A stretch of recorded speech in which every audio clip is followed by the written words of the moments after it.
Bueno, vamos a comenzar. Quería brevemente repasar algunas de las cosas que vimos en la clase pasada. Esta gráfica, que es una gráfica de 3 dimensiones, ¿ven? Tenemos velocidad, que sería el eje vertical,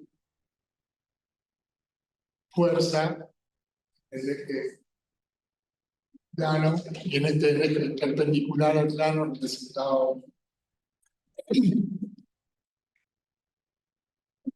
esta manera tenemos longitud.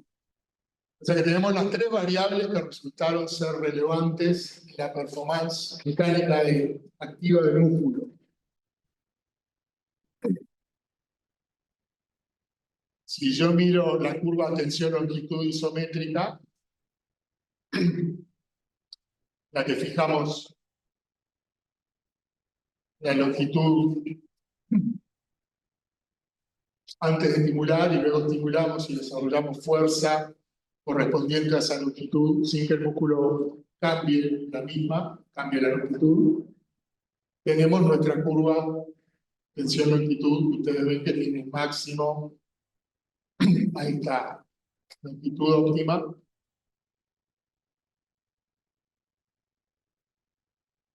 Y luego, supónganse que parto de la longitud óptima, pero lo permito que el músculo se acorta como resultado de la contracción.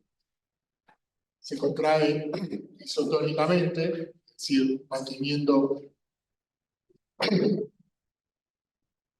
desarrollando fuerza constante. Acá en el eje ustedes ven que varía la fuerza porque estas son las distintas cargas que le proponemos al músculo. La curva esta es la curva velocidad-fuerza, que era la que ustedes vieron al final de la clase pasada. Si yo cambio la longitud inicial, la curva cambia en sus parámetros, pero hay uno que permanece constante, que es la velocidad máxima. Esto tal vez lo pueden ver más claro acá. Es un experimento, no una gráfica teórica. Fíjense, cada curva de estas corresponde a distintas longitudes de sarcómero. Esta es la longitud óptima de 2,15 y estas dos son longitudes mayores, como ven. A longitudes mayores la fuerza máxima es menor, porque si ustedes se fijan acá en la curva de tensión-longitud isométrica, si yo aumento la longitud por encima de la longitud óptima, la fuerza máxima que puedo desarrollar es menor. Pero eso no afecta la velocidad de acortamiento cuando la carga es cero. Esto parece ser una característica fundamental del sistema contráctil. Sí, y es uno de los aspectos que vamos a discutir hoy. Estos son resultados de un experimento de los que nosotros llamamos experimentos a poscarga.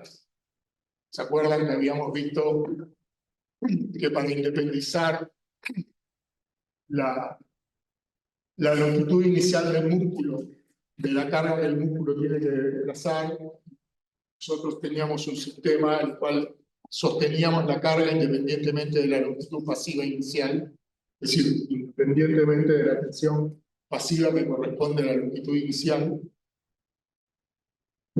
Y lo que estábamos graficando es la pendiente de estos registros de acortamiento en función de la carga. ¿Se acuerdan que este tipo de contracción tiene una fase isométrica inicial y luego una fase isotónica, que es en la cual nosotros registramos la velocidad?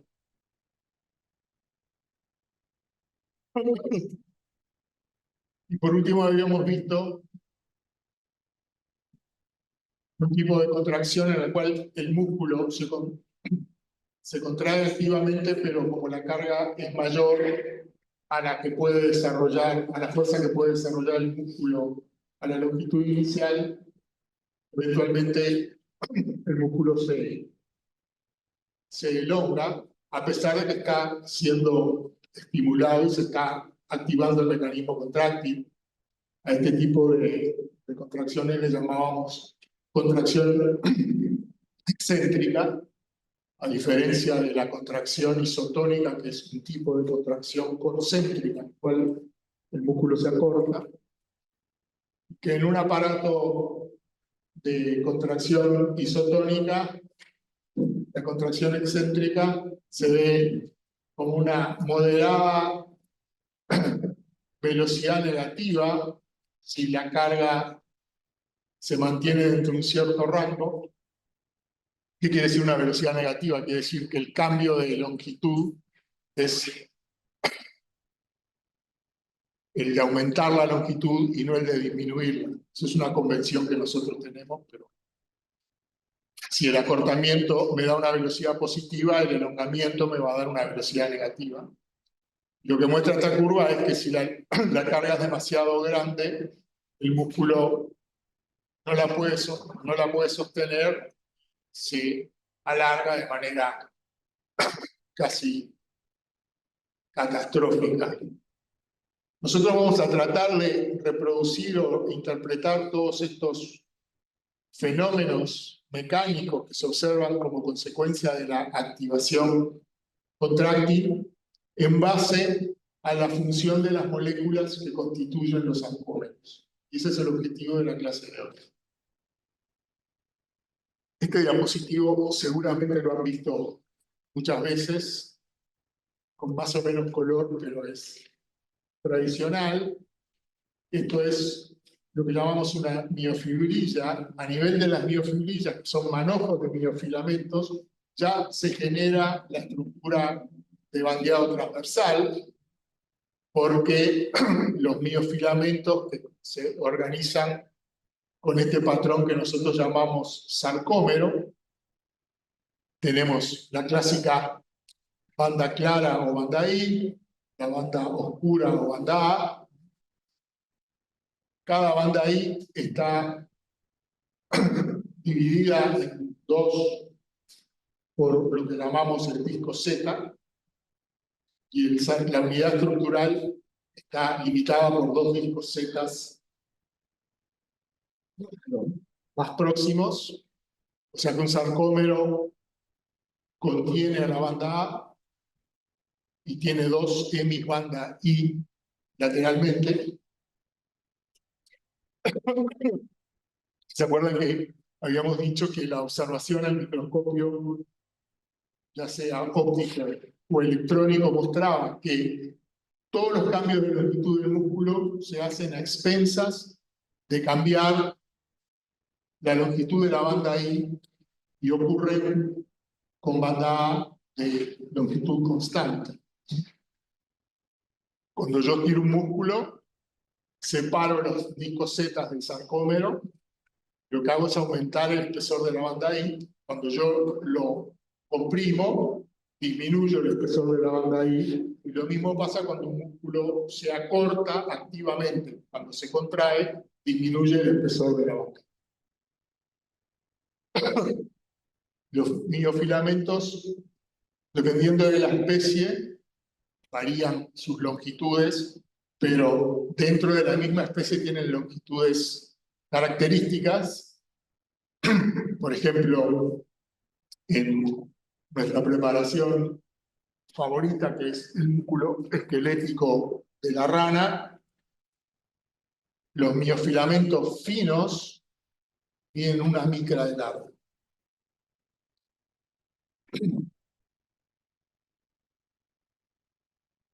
De manera que cuando yo fijo el sarcómero a una longitud de 2 micras, tengo los filamentos finos tocándose en sus extremos, ¿sí? Y a partir de ahí se acordarán que vimos que cuando yo estiraba el músculo previamente a la estimulación, cuanto más alargaba el músculo, menor era la intensidad contráctil. Y esa fase descendente de la curva de tensión-longitud isométrica era interpretada como el resultado de que era interpretada como que la fuerza era el resultado de alguna forma de interacción entre el filamento fino y el filamento grueso, y que la interacción era directamente proporcional a la longitud de superposición de los filamentos. A medida que yo alargo el sarcómero antes de estimularlo y retiro el filamento fino de la banda A, tengo menor longitud de superposición. Si el alargamiento era tal que yo sacaba el filamento fino de la banda a pesar de que yo estimulase el músculo, no había fuerza contráctil. ¿Se acuerdan de eso? O sea que desde la longitud óptima a la longitud de fuerza cero, en la rama descendente de la curva tensión-longitud, lo que yo estoy haciendo es graduar la distancia de superposición de filamentos finos y filamentos gruesos. Y la pregunta es, ¿por qué la fuerza contráctil es proporcional a esa distancia de superposición? Para eso es importante ver cómo es la estructura molecular del filamento grueso. El principal componente molecular del filamento grueso es la miosina. La miosina es una proteína muy grande que tiene, acá está esquematizada, tiene una parte fibrosa y una parte globular. La parte fibrosa está orientada a lo largo del eje del filamento grueso. Un manojo de filamentos de miosina, de moléculas de miosina, forma el filamento grueso. Y la parte globular proyecta, se ve claramente acá, esquematizado, en el espacio interfilamentoso, en el espacio que hay entre el filamento fino y el filamento grueso. ¿Sí? Esta parte globular es muy importante en la función de la miosina, porque es esta la que interactúa con el filamento fino. El filamento fino, ustedes saben que está formado fundamentalmente por una proteína que se llama actina. La actina está constituida por monómeros globulares, denominados actina G, que se polimerizan para formar una cadena de monómeros, es decir, un polímero, que es lo que llamamos actina F. Y el filamento fino es el resultado de dos cadenas de actina F que se enrollan una sobre la otra, como está esquematizado acá. Todo esto lo vieron con los histólogos, ¿no? ¿Sí o no? ¿No vieron en histología esta estructura? Y, bueno, entonces, el filamento fino formado de esa manera interdigita en la banda A entre dos filamentos gruesos. Y los filamentos gruesos tienen proyecciones hacia el filamento fino que son debidas a la parte globular, la cabeza de la molécula de miosina. Estas dos moléculas son la base del mecanismo contráctil. Por eso reciben el nombre genérico de proteínas contráctiles. Cuando ustedes sienten hablar de proteínas contráctiles, estamos hablando de actina y de miosina. Ahora, el mecanismo de contracción surge de la interacción entre estas moléculas. Ninguna de ellas por sí mismo genera la contracción. ¿Sí? Por supuesto que el sarcómero tiene que estar estructurado y organizado. Hay otros constituyentes moleculares, por ejemplo, hay uno que es muy importante, que es la proteína más grande conocida, se llama titina. La titina se extiende desde el disco Z hasta la línea M en el centro de la banda A, y el filamento grueso se organiza alrededor de la titina.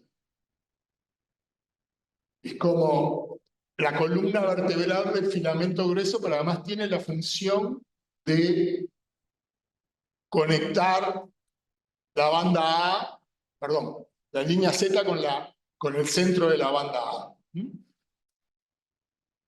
La titina es fundamental para mantener la estructura del sarcómero. A su vez, en el filamento fino hay otras proteínas. Hay una proteína estructural que se llama neulina, que sería el eje en torno al cual las dos cadenas de actina F se enrollan. Y además hay proteínas muy importantes, son las que nosotros vamos a llamar proteínas regulatorias, que son las que modulan la interacción entre actina y miosina. Vamos a discutir su función en detalle a continuación, más adelante, por hecho. En fin, entonces nosotros tenemos el filamento fino formado por actina, el filamento grueso formado por miosina, y tenemos esta proyección de las moléculas de miosina al espacio interfilamentoso.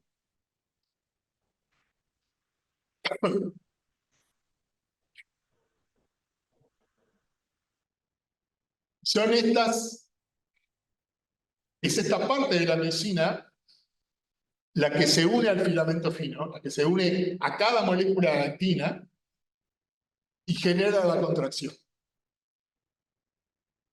A esta estructura que uno ve, vamos a ver en el microscopio electrónico, es que se le denomina puente transversal. Puente transversal estaría formado por la S1, perdón, por la cabeza globular de la miosina, todavía no definí lo que es el segmento S1, que se une a la actina en función de la situación funcional del músculo, que vamos a ver cómo se regula. Es clásico dividir a la miosina en dos regiones que se llaman meromiosina liviana y meromiosina pesada. Y esos dos segmentos resultan de la digestión enzimática con una enzima que se llama tripsina. La tripsina es una enzima proteolítica, rompe enlaces peptídicos. Bueno, el tratamiento de miosinas con tripsina separa entre entre meromiosina liviana y meromiosina pesada. El nombre deriva de su peso molecular. La parte que tiene más masa es la meromiosina pesada. Y la meromiosina pesada, a su vez, puede ser separada en dos fragmentos, que se llaman S2 y S1, por digestión enzimática con papaína, que es otra enzima proteolítica. El segmento S1 es muy importante en toda esta función, en la función muscular. Y vamos ahora a discutir algunas de sus propiedades bioquímicas. Este es un esquema clásico que representa un corte transversal de una región del sarcómero donde hay superposición de filamentos finos y gruesos.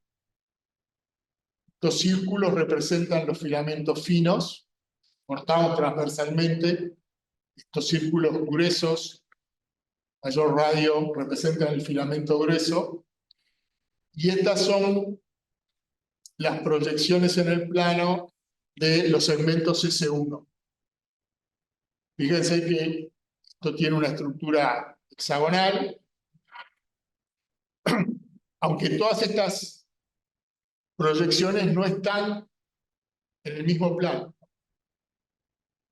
hay una distribución longitudinal de los segmentos S1, pero lo interesante es que yo tengo 6 filamentos finos alrededor de un filamento grueso y tengo segmentos S1 orientados de manera tal que acceden a cada uno de esos filamentos finos y eso se repite a lo largo del filamento grueso.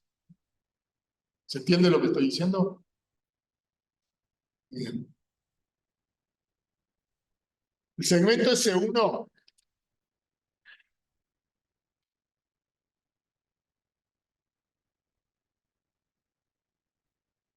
es muy importante y tiene propiedades bioquímicas muy bien estudiadas. Les voy a hacer un pequeño comentario metodológico y es que los filamentos finos pueden desagregarse, lo mismo que los filamentos gruesos, en condiciones que no son estrictamente fisiológicas.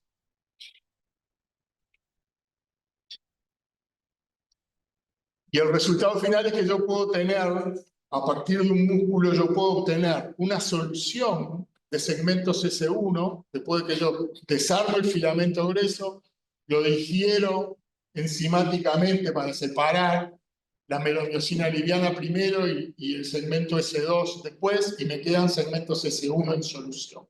¿Sí?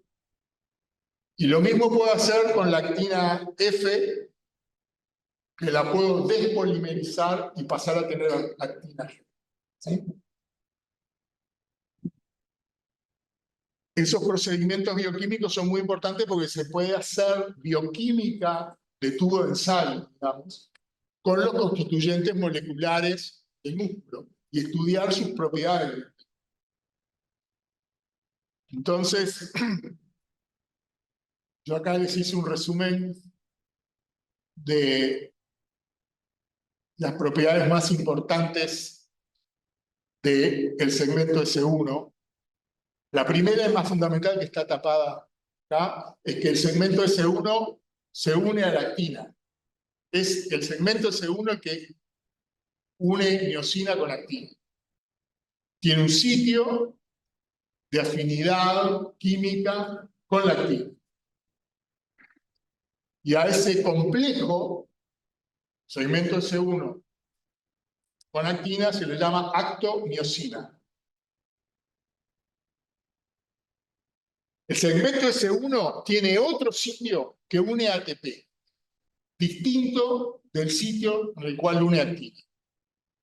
Y ese sitio tiene propiedades enzimáticas, hidroliza ATP. El segmento S1 es, entonces, una ATPasa.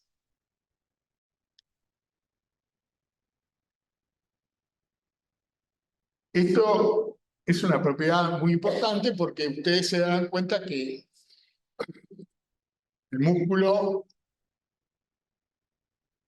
cuando se acorta y desplaza una carga, desarrolla trabajo mecánico. El desarrollo de trabajo mecánico implica que tiene que haber una fuente de energía para poder hacer trabajo mecánico, para sostener ese trabajo. La fuente de energía es el ATP y el mecanismo de acoplamiento quimiomecánico entre la fuente de energía y la performance mecánica que nosotros digamos, acortamiento y fuerza, ocurre o tiene como un paso inexorable y fundamental la hidrólisis de ATP por el segmento S1.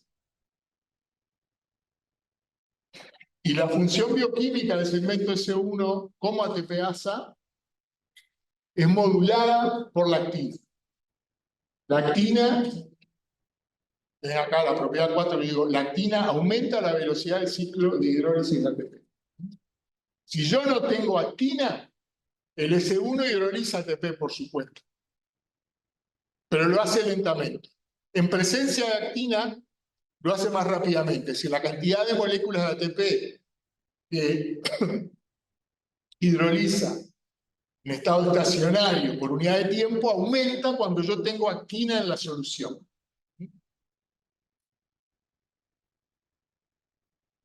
Otra propiedad que es muy importante es que la afinidad de actina y miosina es regulada por la presencia de ATP en la solución. Cuanto más ATP yo tenga, para las mismas cantidades de actina y miosina, menor va a ser la concentración del complejo actina-miosina. La razón de ello es que cuando el ATP se une al segmento C1, la afinidad por actina baja y los enlaces se rompen. Esto parece ser en parte medio contradictorio, porque esto querría decir que en concentración suficiente de ATP, el, el complejo va a estar roto, ¿no? El ATP no va a estar unido a actina, pero por otro lado, aparentemente la función hidrolítica del segmento C1 es favorecida por la actina, seguramente porque la actina se une al segmento C1. Entonces, acá hay un esquema bioquímico que no quiero que necesariamente recuerden en detalle. Lo que yo planteo es que tanto el S1 como libre como unido a actina pueden unir ATP y pueden hidrolizar ATP. Si ustedes ven que acá abajo tengo el C1, el ATP, no el complejo S1-ATP. La hidrólisis de ATP requiere la rotura del enlace pirofosfato y luego la liberación de los productos de hidrólisis. Todos ustedes recordarán cómo funciona una ATPasa, el curso inmediatamente anterior. El delta G de la hidrólisis de ATP se completa con la liberación de los productos de hidrólisis. Y lo mismo ocurre en la forma actomiosina. Ahora, para poner en conjunto estas propiedades que yo les enumeré acá, básicamente, si yo empiezo en ausencia de ATP, actina y miosina tienen alta afinidad. Entonces, si yo agrego ATP a la solución, una fracción de los complejos actina-miosina van a unir ATP en la miosina, y el efecto del ATP unido a la miosina es bajarle la afinidad con actina. Por lo tanto, voy a pasar a esta forma. Yo parto del complejo actomiosina de alta afinidad en ausencia de ATP. Si yo le agrego ATP a la solución, el ATP se va a unir al segmento S1 y como resultado de ello se va a romper la unión actina-miosina. ¿Sí? El segmento S1 produce la hidrólisis parcial del ATP en ADP fosfato inorgánico que permanecen unidos al sitio catalítico. La ruptura del enlace de alta energía es previa a la liberación de los productos de hidrólisis. Y lo que ocurre es que este complejo, miosina, o mejor dicho, S1, ADP, fosfato inorgánico, se vuelve a unir a la actina y se une por razones cinéticas, porque la liberación de los productos de hidrólisis es lenta. Este complejo tiene la opción de unirse a actina y por otro lado la afinidad de miosina con actina con los productos de hidrólisis es mayor que la que tiene cuando tiene solo ATP. Entonces se une de vuelta a la actina y los productos de hidrólisis se liberan desde la actomiosina. Fíjense que acá otra vez tengo actomiosina disponible para unir otro ATP. O sea que básicamente lo que yo tengo es un ciclo de 4 estados, que son los más favorecidos, digamos, en el esquema general de reacción. Pero fíjense que este ciclo bioquímico implica la formación o la ruptura del puente transversal. Si yo estuviese en el músculo, en vez de tener actina y miosina en solución, tuviese la actina entera organizada en el miofilamento fino y la miosina entera organizada en el miofilamento grueso, ¿sí? Y esta misma bioquímica estuviese ocurriendo en el músculo, yo tengo acá un mecanismo por el cual el puente se forma y se rompe. ¿Se dan cuenta? Que durante la hidrólisis de ATP en el músculo hay estados bioquímicos que favorecen la unión del puente o la ruptura del puente. Y que esos estados, puente formado, puente roto, comprenden además el proceso de hidrólisis de ATP.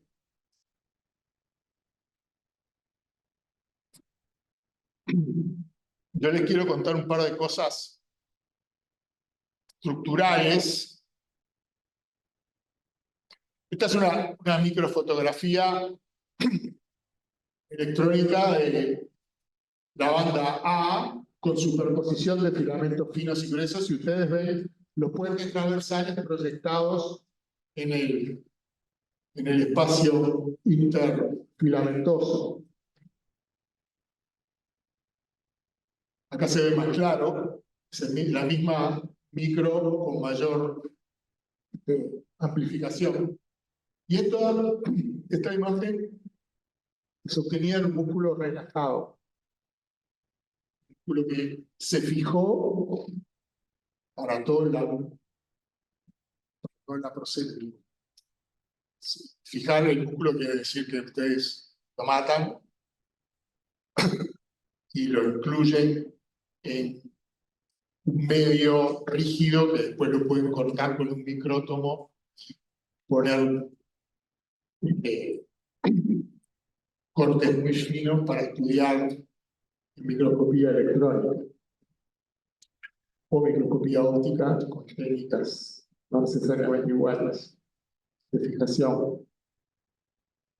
Este es un músculo que se fijó estando relajado. Como ven, los puentes cruzan el espacio interfilamentoso formando un ángulo recto con los miofilamentos. ¿Sí? ¿Lo ven? Este es el eje longitudinal del músculo, acá tienen los puentes, forman un ángulo recto.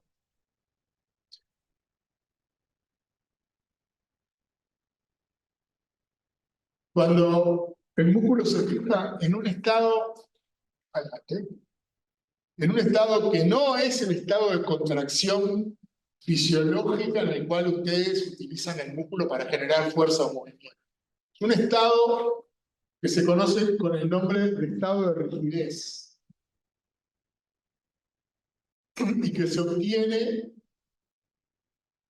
logrando que la concentración mioplasmática de ATP sea 0. Básicamente lo que ustedes hacen es inhibir el metabolismo energético del músculo hasta que se consume todo el ATP. Pueden hacer otras cosas, por ejemplo, pueden permeabilizar la membrana celular e incubar el músculo en una solución sin ATP, de manera que el ATP se pierda al medio extracelular. El punto es que después de que ustedes hacen eso, lo fijan y lo miran en el microscopio, y lo que se ve es esta estructura acá, en el cual los puentes forman un ángulo de 45 grados con el eje longitudinal del músculo y de los miofilamentos. Este estado de rigidez recibe ese nombre porque el músculo está súper contraído en el sentido de que vos no lo podés estirar o tenés que hacer una gran fuerza para estirar. Ese es el estado en el cual entran los músculos de los cadáveres un par de horas después de muerto el animal, incluido nosotros. Y es lo que ustedes habrán visto ya hasta el cansancio, que se utiliza como criterio elemental para ver si, para estimar el tiempo de muerte. Si la muerte es reciente, los músculos siguen estando con su extensibilidad normal, si tiene más de 2 horas o 3, ya están rígidos, y si pasó 3 días, otra vez están extensibles. Es lo que se conoce con el nombre de rigidez cadavérica. Este es el estado artificialmente inducido en esta preparación. Pero yo quiero señalarles que no es necesariamente el estado de contracción en la cual el músculo está cortándose. ¿Sí? Acá la longitud del músculo es la que ustedes fijaron, pero el músculo está súper rígido y aparentemente eso se debería a estos puentes formados y orientados a 45 grados respecto al eje longitudinal de los miofilamentos. Basado en esto, nosotros utilizamos como paradigma explicatorio de la contracción este mínimo modelo que se conoce con el nombre de modelo o ciclo de Lim y Taylor. Que fíjense que lo que representamos acá es el ciclo mecánico, perdón, el ciclo bioquímico de 4 estados que vimos acá, representado por las flechas rojas, en el cual, pero intercalados con estados mecánicos del puente. ¿Sí? Por ejemplo, nosotros identificamos la actomiosina sin ATP con la situación del puente en estado de rigidez. ¿Sí? Con el S1 formando un ángulo de 45 grados con el eje longitudinal de los miofilamentos. Es esto que aparece acá como estado 1. ¿Sí? Tengo actina miosina formada, y yo parto de la base que si no hubiese ATP, o esta es la forma libre de ATP, el puente estaría a 45 grados, como yo lo veo en el estado de rigidez. Ahora, si hay ATP, el ATP se va a unir a la actina, perdón, a la miosina, y se va a romper la unión actina-miosina. ¿Sí? Lo que se plantea en el ciclo de Lim y Taylor es que una vez roto el puente, la hidrólisis parcial del ATP, es decir, la rotura del enlace pirofosfato, pero permaneciendo los productos de hidrólisis unidos al sitio catalítico, entre estos dos estados, una vez que el puente, la unión actomiosina se forma y tiene los productos de hidrólisis unidos en la miosina, la liberación de estos productos de hidrólisis, que como vimos era favorecida por la unión con actina, me lleva al puente al estado libre de ATP. Y eso nosotros lo vamos a vincular al cambio de orientación espacial del segmento S1. Yo les comentaba a los compañeros que ese proceso, el puente formado, unido, la actina y la miosina, y el cambio de orientación espacial del S1 implica un empuje hacia el centro del sarcómero del filamento fino al cual esa molécula de miosina, perdón, de actina corresponde. O sea que este es el mecanismo, digamos, molecular de la generación de fuerza o acortamiento. Si se puede acortar el filamento fino se va a desplazar hacia el centro, y si no se puede acortar porque lo tengo fijo a una unión rígida, voy a hacer fuerza sobre esa unión rígida. ¿Sí? Y si tengo colgado de la punta del músculo una carga, la voy a desplazar a una cierta velocidad en función de la cantidad de puentes que estén haciendo este proceso. Fíjense que este esquema mínimo, insisto que es mínimo porque puede haber estados intermediarios, por ejemplo, los productos de hidrólisis no liberarse simultáneamente, de hecho hay evidencia que no, primero se libera el fosfato y después el ADP, ¿no? Pero para no hacer las cosas más complicadas que lo necesario, nosotros ponemos un solo paso bioquímico acá. Fíjense que este ciclo intercala estados mecánicos con procesos bioquímicos, ¿no?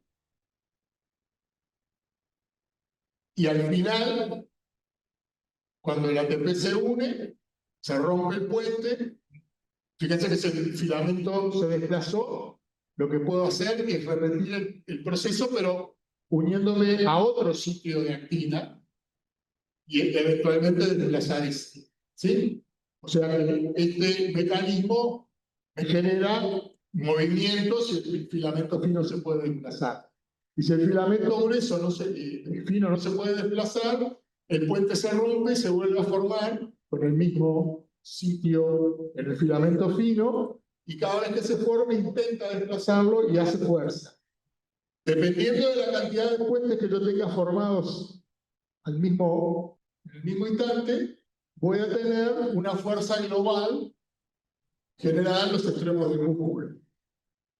Y eso explica naturalmente por qué la longitud de la superposición entre filamento fino y filamento grueso tiene una relación lineal de proporcionalidad directa con la fuerza realizada por el músculo en condiciones isométricas. Porque esa longitud de superposición va a determinar la cantidad de puentes transversales que se van a formar. Y como los puentes transversales están determinados por la longitud de la molécula de miosina, yo en una longitud dada voy a tener una cantidad fija de puentes transversales. Si tengo el doble, voy a tener el doble de puentes transversales. ¿Sí? Por lo tanto, eso genera una relación de proporcionalidad directa entre la longitud de superposición y la fuerza isométrica de ese.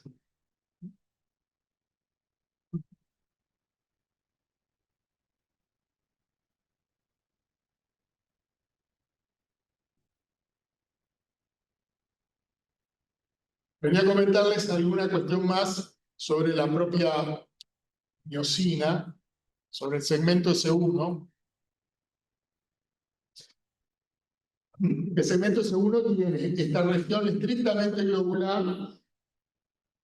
La región globular es donde está la unión del sitio de ATP, lo que nosotros llamamos el sitio catalítico, que es donde se une el ATP y se hidroliza el ATP, y el sitio que une actina, que es distinto al que une ATP. ¿Sí? O sea que todas las modulaciones recíprocas entre actina e hidrólisis de ATP y unión de ATP y afinidad de actina no son competitivas, no es el mismo sitio, ¿sí? Sino que es una modulación de tipo no competitivo y en particular alostérico.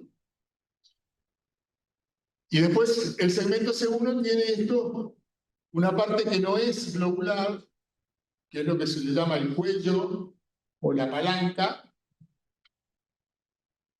que es un alfa hélice, que es lo que se une luego al segmento S2. La alfa hélice está articulada por esta zona que se llama zona bisagra o convertidora, y en el segmento, en la parte, en el cuello del segmento C1 es donde se asocian las denominadas cadenas livianas de miosina, que no forman parte de la molécula de miosina, sino que son otras moléculas separadas, no codificadas por el mismo gen, y que se asocian y modulan a la función de la miosina. Y eso es importante para determinar algunas características, como por ejemplo la velocidad de acortamiento y otras formas de modulación.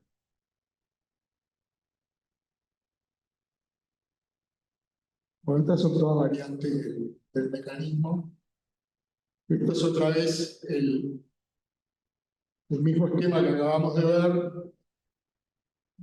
Y acá se enfatiza que el cuello, si el segmento está unido, es en el cuello donde se produce el cambio de orientación. Pero al margen de los detalles moleculares, nosotros vamos a considerar el S1 globalmente. No me importa si es la parte globular o es el cuello el que cambia la orientación. El S1 globalmente es el que pasa de estar a 90 grados a 45 grados, y es eso lo que desplaza el miofilamento o tira desde la punta del. Bueno, yo quiero pasar a discutir ahora con ustedes otro aspecto muy importante de la función muscular, que es la modulación de la interacción actina-miosina. Esa modulación, en otras palabras, esto es la base de por qué el músculo se contrae o se relaja. ¿Sí? Si la interacción actina y miosina no estuviese modulada de alguna manera, el músculo estaría siempre dispuesto a contraerse, no necesitaría un estímulo eléctrico, no necesitaría una señal intracelular, está disponible para contraerse. Esta modulación en el músculo esquelético ocurre por un conjunto de moléculas que están en el filamento fino. Y esas moléculas son las troponinas, son varias proteínas distintas, llamadas troponina I, troponina C y troponina T. Y luego una proteína asociada a las troponinas que se llama tropomiosina. Este complejo proteico forma parte del filamento fino.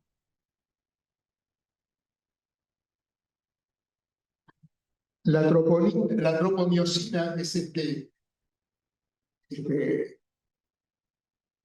estructura lineal de color, no sé cómo describirlo, rosadito. Es una proteína fibrosa que se extiende a lo largo de 6 a 7 monómeros de actina G. Y esa proteína está asociada con el complejo troponina. O sea que cada 6 o 7 actinas G, yo tengo una tropomiosina y una troponina o un complejo troponina. Eso se repite a lo largo del músculo. ¿Sí? De todas las troponinas, la que nos va a interesar más es la denominada, la llamada troponina C. La troponina C tiene la propiedad de unir calcio. Y en función de que esté unida o no a calcio, las otras troponinas van a estar ocupando una posición u otra en el espacio, y la tropomiosina también. O sea que cuando yo tengo la troponina C libre de calcio, el resto de las proteínas están en posiciones sobre el miofilamento, impidiendo que la actina y la miosina se unan. Y básicamente el modelo más aceptado es que la tropomiosina se orienta de tal manera que ocluye el acceso a los sitios de unión de miosina en la actina.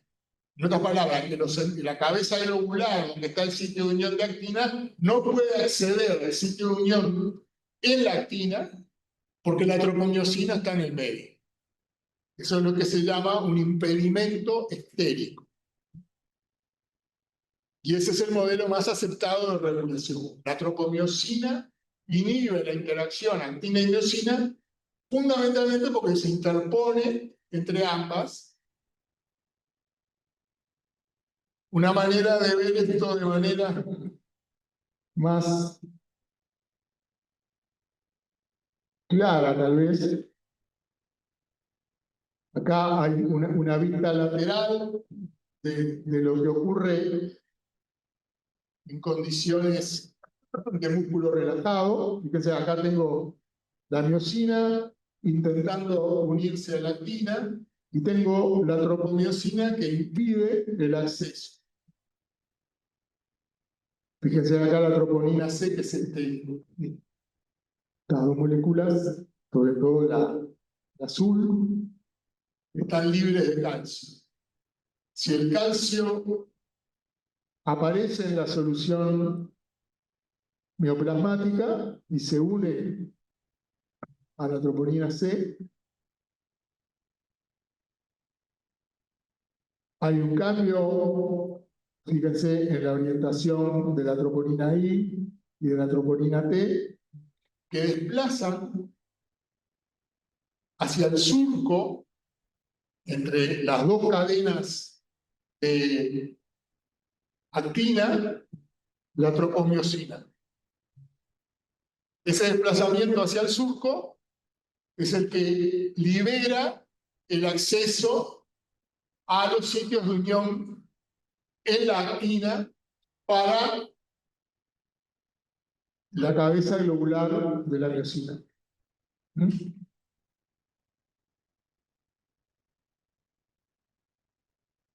Fíjense que lo que yo tengo entonces es un complejo proteico que modula la interacción actina y miosina como consecuencia de que se una o no se una calcio a uno de los integrantes de ese complejo, que es la troponina C. Entonces, la modulación de la contracción muscular va a depender de la concentración de calcio en el mioplasma. Si yo tengo el calcio lo suficientemente bajo, supónganse 0, el complejo troponina-tropomiosina va a inhibir el acceso de la miosina a su sitio de unión en la actina y por lo tanto la contracción va a estar inhibida. Si yo subo el calcio en la solución en la cual están los miofilamentos, es decir, el citoplasma de la célula muscular, la unión de calcio a la troponina va a ser favorecida por el aumento de la concentración de calcio. Acá, en este esquema, nosotros representamos el porcentaje de la fuerza en función de la concentración de calcio. Y fíjense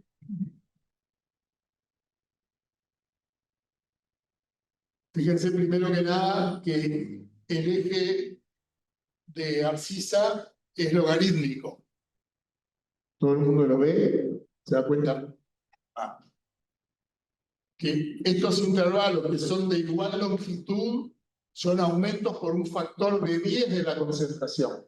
Esto es lo que se llama una gráfica semilogarítmica. La ordenada está en escala lineal, pero la abscisa está en escala logarítmica. O sea que esta S que vemos acá son el resultado de que acá está comprimido los cambios de concentración.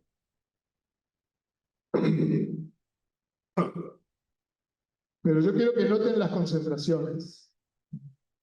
Esto está en micromolar, esto es 1 micromolar, esto es 0,1, una décima de micromolar, y esto es una centésima de micromolar. ¿Alguno de ustedes tiene idea cuál es la concentración citoplasmática de calcio fisiológica en el músculo relajado?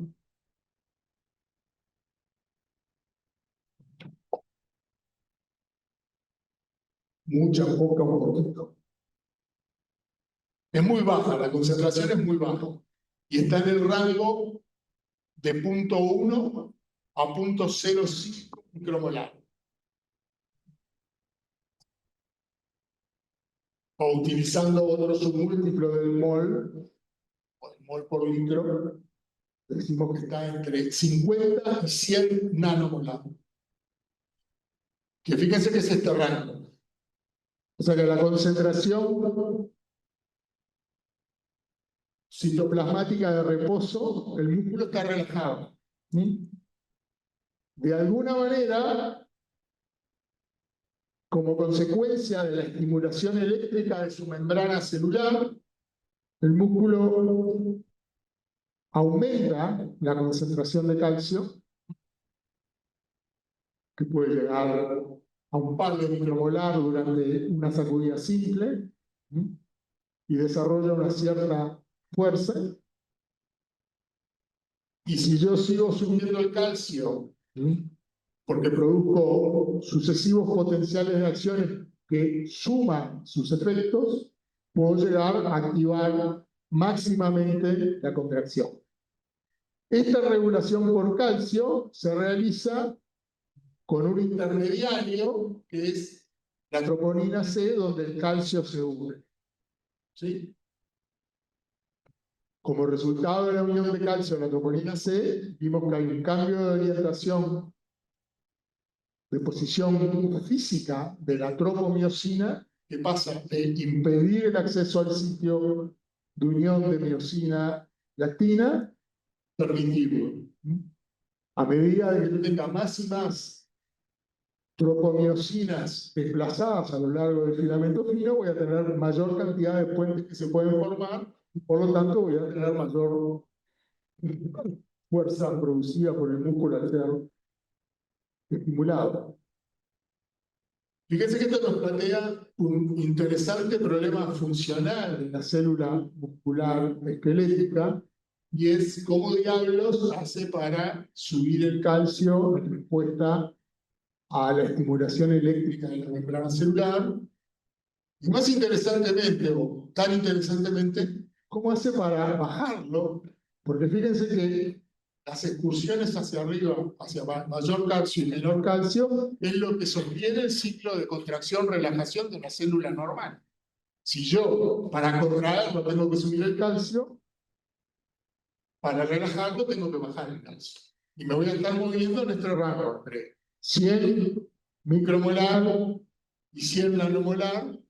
Ese va a ser mi rango de trabajo, una célula normal, sana, para controlar la fuerza que desarrolla durante la excitación, ya sea debido a un único potencial de acción o a un tren de potencial de acción. Ese tema lo vamos a discutir en detalle la clase que viene. En este diapositivo lo que les mostramos sencillamente es, vamos a concentrarnos en los esquemas de abajo. Esta pelota gris es una actina G, y esta parte gris oscura de la actina G es la sombra que haría la tropomiosina cuando está inhibiendo la interacción actina-miosina. Todos estos sitios de distinto color son los sitios donde la miosina se une a la actina. Fíjense, excepto todos los demás están cubiertos por la tropomiosina. Como resultado de la activación del músculo vía calcio, unión a la troponina C, toda la historia, la tropomiosina se desplaza y los sitios de unión quedan libres, excepto este es un sitio particularmente hidrofóbico, que genera una unión muy estable, que es la que se ocupa en el caso de la rigidez. Así que en el estado de rigidez la miosina está unida a la actina en todos estos lugares, mientras que en el estado de contracción normal solamente en uno. Bueno, esto es simplemente un cartoon, un dibujito armado, que ven cómo el puente va desplazando al filamento fino y ven que se une el ATP, se liberan los productos de hidrólisis y viene el calcio y se une, produce el movimiento de la tropomiosina. Y esto es un único puente. Todos funcionan más o menos así, aunque no necesariamente coordinados. Bueno, para terminar la clase, querría hacer un par de consideraciones sobre el metabolismo energético del músculo. Ya vimos que el combustible es el ATP, o para todas la gran mayoría de las funciones que requieren energía. Y la fuente del ATP en el músculo es esencialmente la misma que en cualquier otra célula. Fundamentalmente, la fosforilación oxidativa a nivel mitocondrial, en el cual de una molécula de glucosa sacamos 36 ATPs a lo largo como resultado del ciclo de Krebs. Okay. Y luego también tenemos la glucólisis anaeróbica, ¿no? Que tiene mucho menos rendimiento. Ayúdenme porque yo eso, bioquímica y el examen hace 45 años. El punto es que venga de donde venga el ATP, al músculo le sirve igual. Los músculos esqueléticos tienen además una fuente rápida de ATP que está basada en que una molécula que se llama fosfocreatina puede transferir rápidamente por una reacción enzimática que ocurre en el citoplasma, transferir rápidamente un fosfato de alta energía a un ADP. Y por lo tanto puede regenerar el ATP sin tener que pasar por todo el metabolismo energético. Ojo, lo interesante es tener presente que la fosforilación de la fosfocreatina requiere un ATP. Es decir, que lo que este sistema de regeneración rápida me da es justamente una fuente rápida de ATP. Pero desde el punto de vista de la economía energética de la célula, tuve que pasar previamente por el sistema de generación de ATP y luego me gasté un ATP por cada fosfocreatina que yo tengo. ¿Estamos de acuerdo? O sea, que esto no es magia. No es que estoy sacando energía de la nada. Es que yo sinteticé fosfocreatina utilizando ATP y luego puedo rápidamente regenerar el ATP utilizando el ADP producto de la actividad muscular para suministrar nuevo ATP para la contracción. ¿Sí? O sea que tengo tres vías, digamos. El metabolismo energético aeróbico o anaeróbico y esta fuente rápida de respaldo, de regeneración de ATP, que me permite mantener la actividad por un tiempo limitado, porque lo que yo voy a tener, fíjense acá, tenemos una lista de concentraciones de estos metabolitos. La concentración de ATP en el citoplasma está en el rango de 4 milimolar. pues un poco más alta, y la concentración de fosfocreatina es 25. O sea que yo tengo 6 veces más fosfocreatina que ATP. Cuando me gaste todo el ATP, voy a poder regenerar los 4 milimolar 6 veces y después me quedé sin fosfocreatina, porque para regenerar la fosfocreatina tengo que tener ATP. Si me estoy gastando el ATP, ¿de dónde voy a sacar para generar fosfocreatina? O sea que a la larga voy a tener que restituir el ATP por estas dos vías.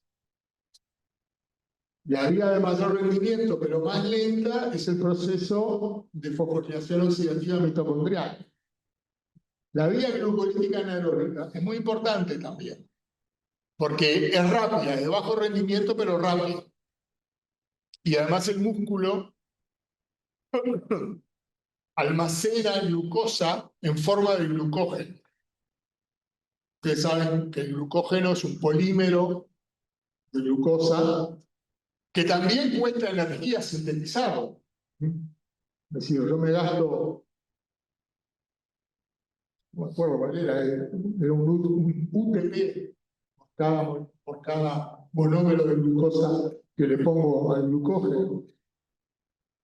Y además empezaba por la glucosa 6-fosfato, si no me olvido, o sea que eso me cuesta ATP. No hay nada gratis en el mundo. Como los economistas liberales les explican que ustedes tienen que terminar pagando. Bueno, esto es lo mismo. Todo lo que ustedes gasten de ATP lo van a tener que generar en algún momento de la fisiología celular. ¿Sí?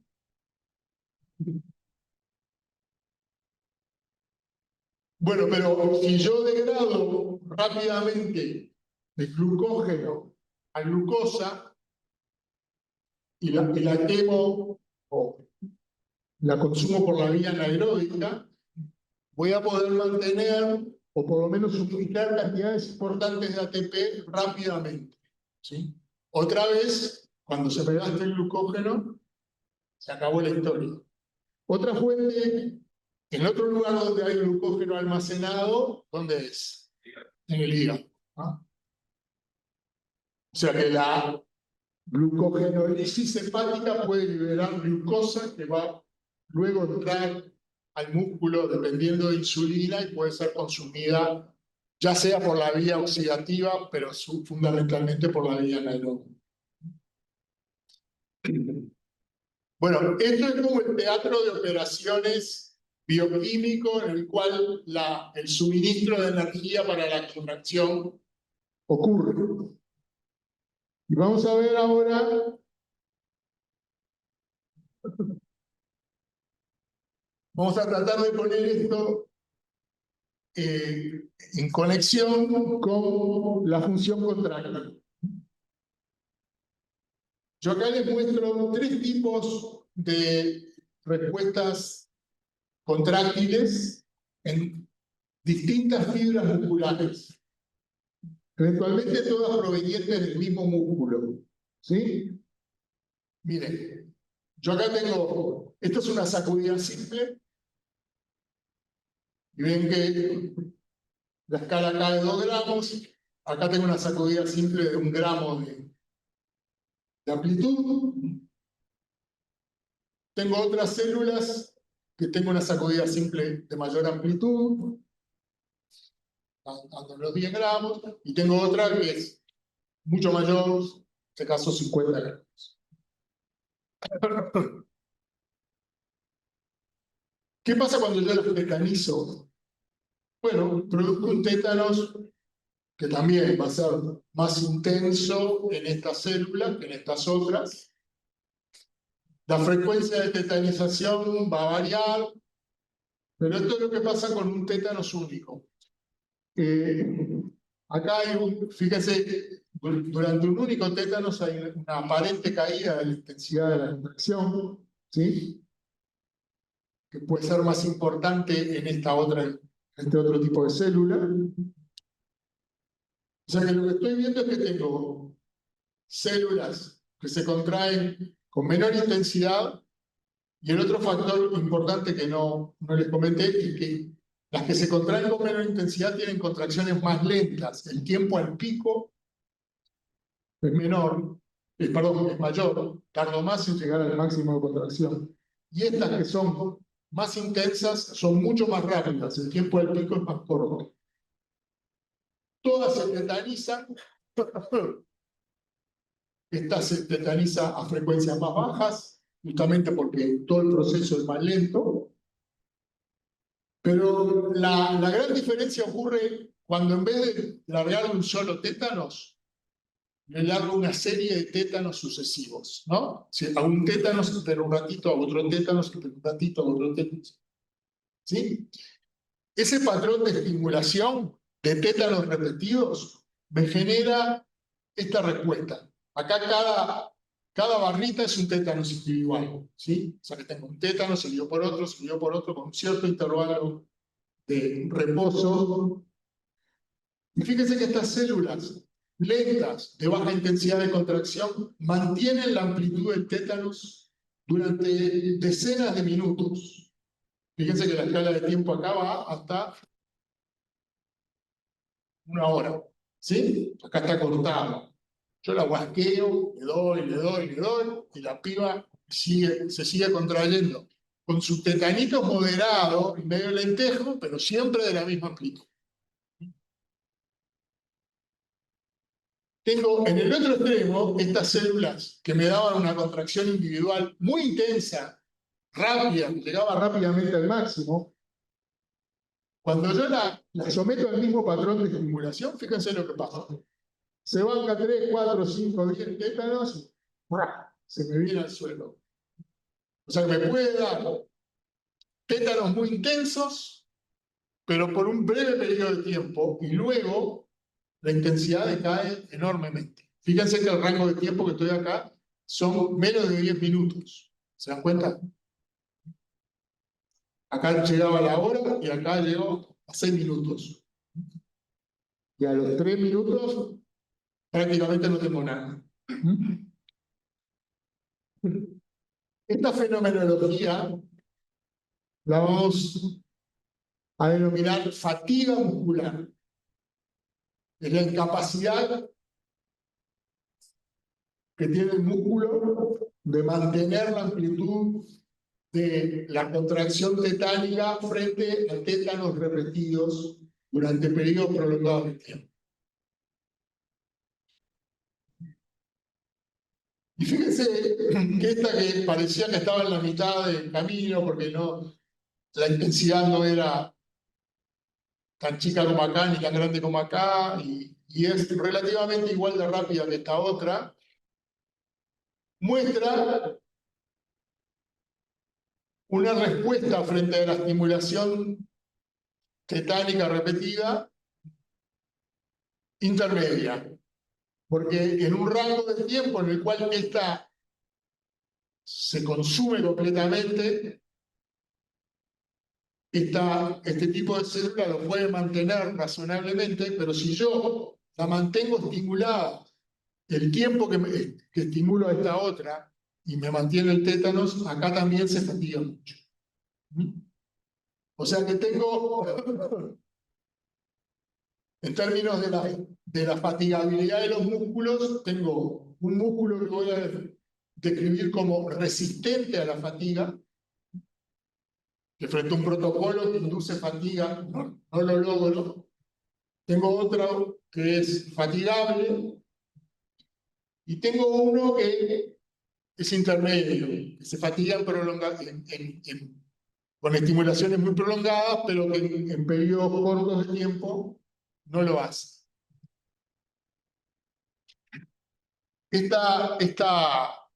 Estos tres fenotipos contráctiles se describen como fibras lentas, resistentes a la fatiga, fibras rápidas, fatigables, y a estas le vamos a llamar fibras rápidas, resistentes. Entendiendo que la resistencia a la fatiga de las fibras rápidas, de este grupo de fibras rápidas, no logra la gran performance energética que tiene este otro. ¿Sí?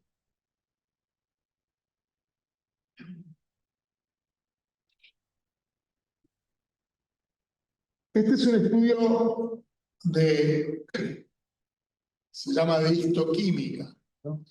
Se estudia un corte histológico y se tiñe un componente particular de una molécula específica dentro del citoplasma de estas células. En este caso, esta es una tinción para la tepeasa de miosina. Y esa tinción se puede hacer en medio ácido o en medio alcalino. Fíjense que cuando yo tiño tepeasa de miosina en medio ácido, algunas tiñen muy intensamente y otras prácticamente no tiñen. ¿Sí? Cuando cuando tiño en medio alcalino, pH alto, fíjense que las que no tenían, tiñen, las que tenían intensamente, no tiñen, o tiñen más claramente. Lo cual sugiere que hay dos tipos de ATPase. Una que tiñe intensamente en medio ácido y otra que tiñe intensamente en medio alcalino. ¿Sí?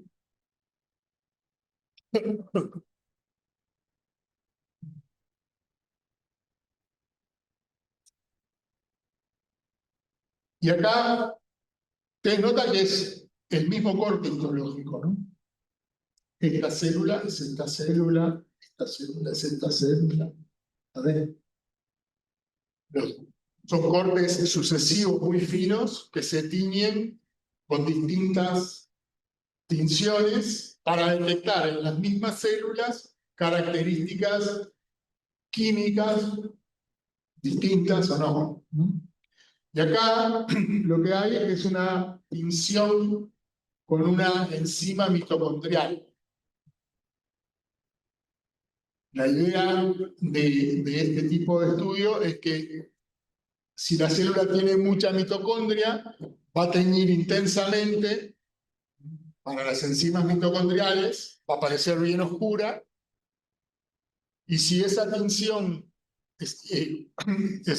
oscura que manifiesta la alta densidad de mitocondria, presumiblemente o razonablemente se va a correlacionar con un gran desarrollo del metabolismo aeróbico en ese tipo celular.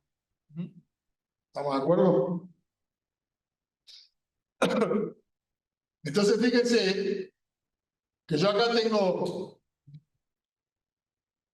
estas células que son claras y son oscuras acá. Pero yo acá me encuentro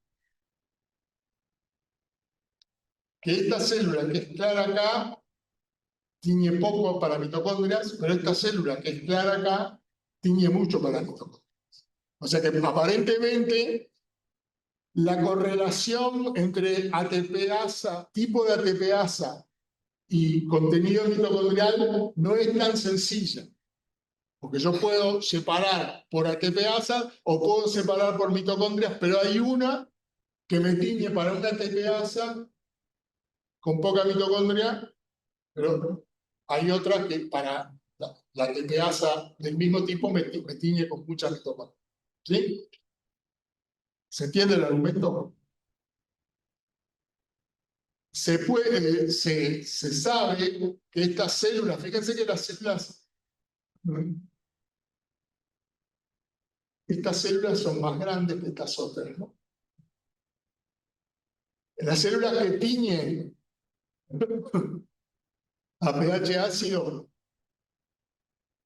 que tiñen poco a pH ácido y tiñen mucho a pH básico, se les llama células de tipo 2, ¿sí?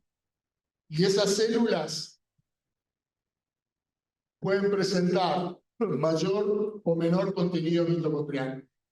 Las células que tiñen intensamente a pH ácido, esas siempre tienen alto contenido mitocondrial. Y se les llama de tipo 1. Las de tipo 2, entonces, se dividen, que son las que tienen la ATPasa de tipo 2, se dividen entre las que tienen poca mitocondria y muchas mitocondrias. Esos tres tipos citoquímicos se corresponden con estos tres tipos funcionales. ¿Sí? Las células de tipo 1 son las que tienen gran resistencia a la fatiga y recurren al metabolismo oxidativo como fuente de su ATP. ¿Sí? Las de tipo 2, las que tienen resistencia a la fatiga, son las que presentan alta tensión mitocondrial, y las que tienen poca resistencia a la fatiga son las que presentan poca tensión mitocondrial. Estas dos son ATPasas rápidas, porque la velocidad de acortamiento o el tiempo al pico va a depender de cuán rápido cicla el puente. Entonces, esto permite hacer una clasificación general desde el punto de vista metabólico de las fibras que forman parte de los músculos estriados de los mamíferos. Y la vamos a llamar tipo 1, 2A y 2B. La 1 es la fibra lenta resistente a la fatiga. La 2B es la fibra rápida fatigante. Y la 2A es la fibra rápida resistente a la fatiga. En otras clasificaciones más antiguas, a los músculos lentos con predominio muy marcado del metabolismo anaeróbico se les llamaba músculos rojos, porque son muy rojizos, y eso se debe a la alta concentración en el citoplasma molecular de una molécula que es portadora de oxígeno que se llama mioglobina, que es muy parecida químicamente a la hemoglobina. El tradicional músculo blanco, sus músculos pálidos, son los 2B, fibras rápidas fatigables. Cuando uno mira el diámetro de la célula muscular, las células en las cuales predomina el mecanismo oxidativo son de menor diámetro, y estas células 2B son de gran diámetro, estas son intermedias. De hecho, el 2A es intermedio para la mayoría de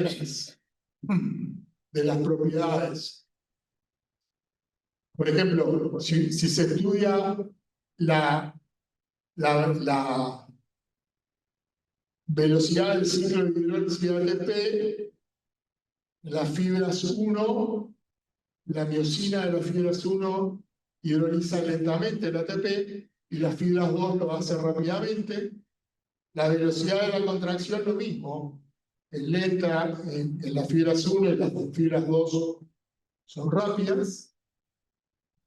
El consumo de ATP es bajo en las fibras 1 y es mucho mayor en las fibras 2, llegando al máximo en las 2B. Bueno, estas son las funciones que acabamos de ver. El metabolismo predominante en las fibras 1 es el oxidativo. El metabolismo es mixto en la fibra 2A y es predominantemente glicolítico anaeróbico en las 2B. De hecho, la claridad de los músculos, la palidez de los músculos blancos, que corresponden a músculos donde predominan las fibras 2B, es debido al alto contenido de glucógeno de esas células. Luego, la presencia de mitocondrias es alta en las oxidativas y muy baja en las anaeróbicas.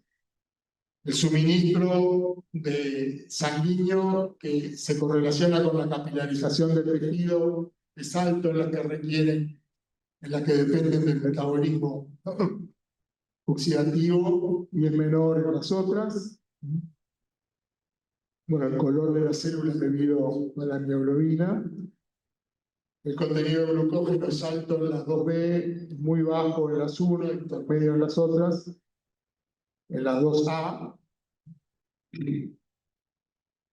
Un factor que es interesante es la actividad de la bomba de calcio, eso lo vamos a ver en la clase que viene. Esto se refiere a la bomba de calcio de un organismo, de un organelo intracelular que es el retículo sarcoplasmático.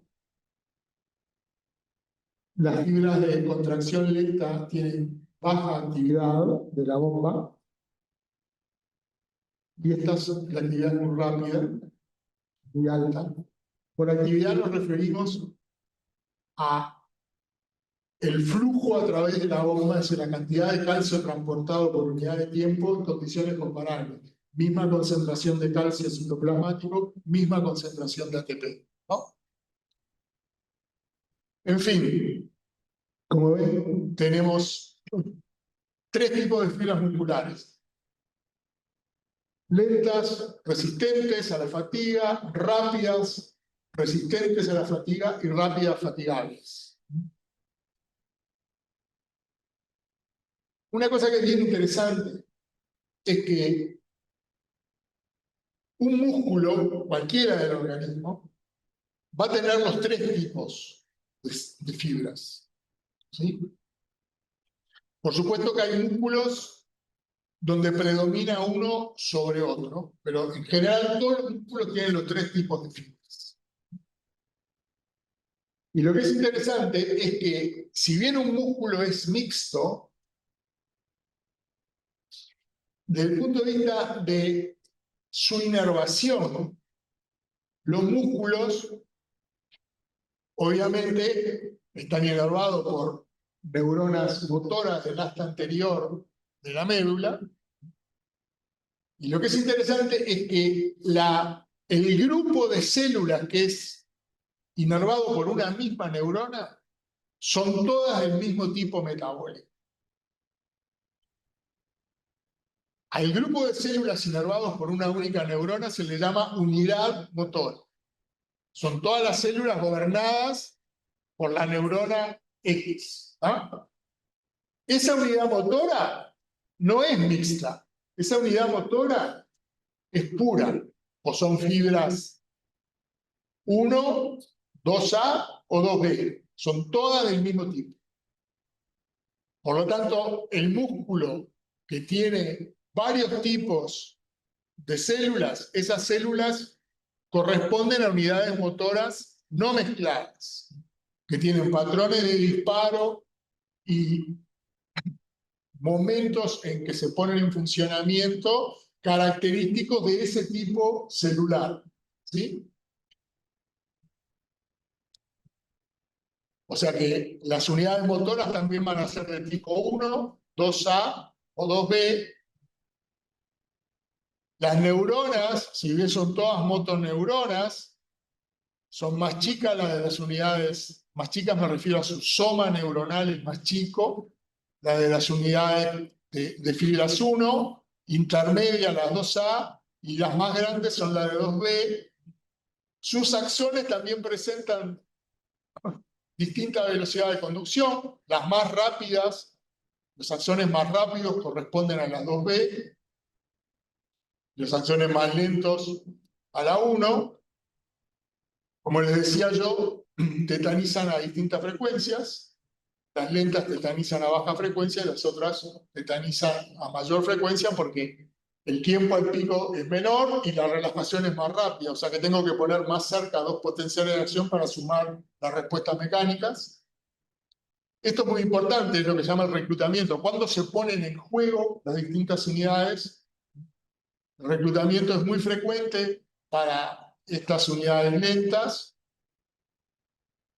y es poco frecuente solo para ejercicios de alta intensidad, muy intensos y muy breves, las unidades rápidas.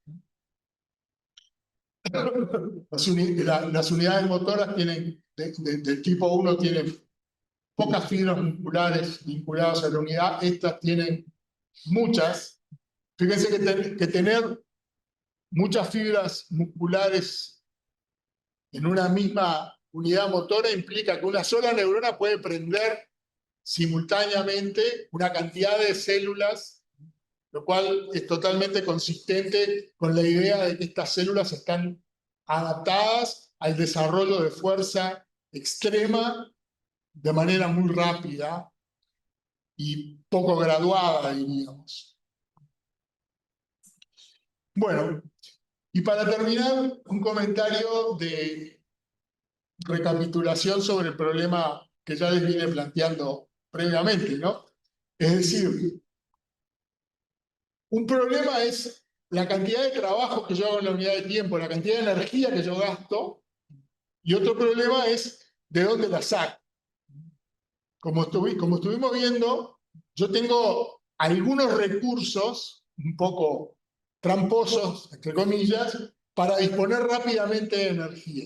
Y los músculos de tipo 2B son los procesos que de alguna manera privilegian, ¿no? La glicólisis anaeróbica y consumirse la reserva en forma de creatinfosfato que el músculo tiene disponible para producir rápidamente ATP. Eso determina, y es seguramente parte importante de la respuesta que nosotros llamamos fatiga, eso determina que desde el punto de vista funcional el músculo no puede mantener intensas contracciones durante mucho tiempo, ¿sí? Y además implica que para volver a su estado inicial tengo que recurrir al metabolismo aeróbico, porque es el de más rendimiento, para volver a generar el glucógeno, para volver a generar todo el ATP que necesito para sintetizar creatinfosfato. Voy a tener que poner a andar las mitocondrias, y eso es un proceso que lleva tiempo y que consume oxígeno. Y de ahí sale ese concepto que ustedes habrán escuchado, que es la deuda de oxígeno, ¿no? Que es simplemente el tiempo que me lleva recuperar la situación energética que yo de alguna manera usé convenientemente en un momento dado que necesitaba una respuesta contráctil intensa, pero que no la puede mantener en el tiempo. O sea que esto sería el curso temporal de la situación energética de un músculo o de las unidades motoras que utilizan el metabolismo glicolítico como forma fundamental de energía, de fuente de energía. Y es que cuando yo me lo gasté, y por lo tanto tengo que esperar un tiempo para recuperarlo. Por otro lado, las células de tipo 1, que no quiere decir que no utilicen la creatina fosfato, no quiere decir que no haya también utilización de glucosa por la vía anaeróbica, pero como fundamentalmente mantiene el ejercicio de baja intensidad, de largo aliento, con el aporte del metabolismo oxidativo, porque son células que se contraen lentamente,